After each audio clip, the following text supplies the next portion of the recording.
On va passer à une autre partie que j'ai appelée les 3 éléments clés. Dans chaque section que tu vas écrire, que ce soit couplet, refrain, pont, dans toutes les sections que tu vas écrire, tu vas toujours utiliser ces 3 mêmes éléments. Ces éléments, ils servent la structure, ils s'imbriquent les uns avec les autres, tu peux les utiliser en fonction des uns et des autres. Ils créent du mouvement. Le mouvement, ça crée de l'émotion. Complètement indépendamment de ce que tu racontes, de l'histoire que tu racontes, à partir du moment où il y a du mouvement, ça crée de l'émotion.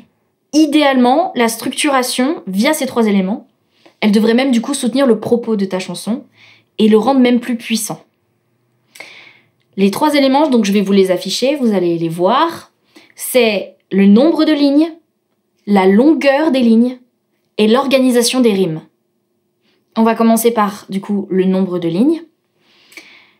Ton couplet, on l'a vu au tout début, il est formé d'un certain nombre de lignes. Suivant si ton nombre de lignes est pair ou impair, ça va créer quelque chose de stable ou instable. Par exemple, si ton couplet, il a un nombre de lignes impair, on va avoir le sentiment de quelque chose de pas résolu, de quelque chose d'instable, quelque chose de pas équilibré. Si le propos de ta chanson, il se situe par là, quelque chose de pas résolu, quelque chose de pas stable, quelque chose de pas équilibré, alors c'est un truc à garder en tête et à utiliser. Par exemple, si le propos de ta chanson c'est « depuis que t'es parti, je mange plus, je dors plus, c'est dur, machin », là t'as plutôt envie de tenter un nombre de lignes dans ton couplet qui soit impair. A contrario, si c'est une chanson qui dit « depuis que je t'ai rencontré, ça va super bien, je me sens hyper alignée », essaye plutôt quelque chose de pair, de stable et d'équilibré. Ça va appuyer le propos. Un truc à garder en tête sur cet élément-là, c'est que si tu ajoutes une ligne, si par exemple ton couplet il a 4 lignes et t'en rajoutes une 5e, tu vas mettre un gros spot de lumière sur cette ligne-là. Donc t'as intérêt de mettre un truc qui soit vraiment intéressant sur cette ligne-là, un truc fort quoi. Si au contraire tu veux en enlever une, c'est-à-dire qu'au lieu de faire 4 lignes, tu vas n'en mettre que 3, là ça va créer ce truc-là d'instabilité et ça va surprendre. Du coup, ça veut dire avec ça que la structure, que le nombre de lignes, ça vient soutenir ton propos, ça vient soutenir l'histoire que tu veux raconter. Pareil pour la longueur des lignes. On va retrouver la même chose ici. Si 2 lignes ont le même nombre de syllabes, la même longueur, il se passe quelque chose de stable, de résolu. Ça fait comme un truc qui se finit correctement, ça fait une jolie pause, une espèce de virgule et on passe à la chose suivante. Au contraire, si t'as une ligne, par exemple, qui fait 8, 9 syllabes, et que d'un coup, t'as une ligne qui en fait 3, il se passe quelque chose. Il y a une surprise, il y a quelque chose d'instable, il y a une sensation que quelque chose n'est pas terminé, que le mouvement il est encore en cours, et on sent la tension du coup.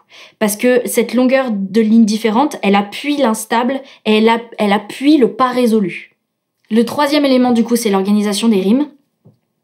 C'est quelque chose que je me rappelle avoir vu en cours de français, en cours de poésie, quand on apprenait un peu la poésie. C'était au collège, peut-être qu'on l'a revu au lycée, je sais pas, mais moi j'ai le souvenir que c'était au collège.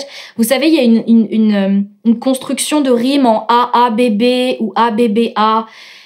En fait, c'est ça. Le concept, c'est de jouer avec ça. C'est un outil, les rimes, de gérer l'organisation de ces rimes. Ça permet complètement aussi de créer et de contrôler la tension et la stabilité, encore une fois, de ce que vous voulez raconter. Par exemple, effectivement, si sur vos 4 lignes de couplet, donc vous avez des lignes, vous en avez 4, donc un nombre pair, vous avez que des lignes qui font la même longueur, et que des lignes, par exemple, en A, A, B, B, c'est-à-dire vos 2 premières lignes, elles vont se terminer en son A, et vos 2 dernières lignes, elles vont se terminer en son O. Vous avez quelque chose de très stable, de très résolu, de très clair, de très équilibré. Là où, par exemple, vous allez mettre 3 lignes, votre 3e ligne, elle va être plus courte que les 2 premières, et en plus, vous avez 2 sons A, et paf, vous avez un son C, alors que vous avez même pas de B. Enfin, il y a un truc à faire avec l'organisation des rimes, et de surprendre avec une rime qui n'aurait rien à faire là. Ou en tout cas, on s'attendrait à un son en A, un son en A, un son en O, on s'attend à un son en O, et non pas vous mettez un son en I, quoi. Il se passe quelque chose quand vous faites ça. Je vais vous montrer 2 exemples de chansons qui font ça, et qui combinent un petit peu tout ce qu'on a vu, ces 3 éléments-là. La première chanson, c'est une chanson de Thérapie Taxi qui s'appelle Anti-Hit Sale. Je vais vous lire les paroles. De toute façon, je sais pas recevoir l'amour. Moi, ça me met trop mal à l'aise. Avant, je crois que j'étais pour, mais je me suis vidé un chargeur dans le pied. Là, ce qui est hyper intéressant, c'est que La 4e ligne, elle est plus longue que les autres. Et on avait un son en our, un son en aise, un autre son en our, et on s'attendait à un son en aise. Eh ben non, c'est un chargeur dans le pied. Et donc visuellement, dans ce que ça raconte, se vider un chargeur dans le pied, ça doit prendre du temps, je pense. Ça doit être un peu long, ça doit être très douloureux, très inconfortable, très instable.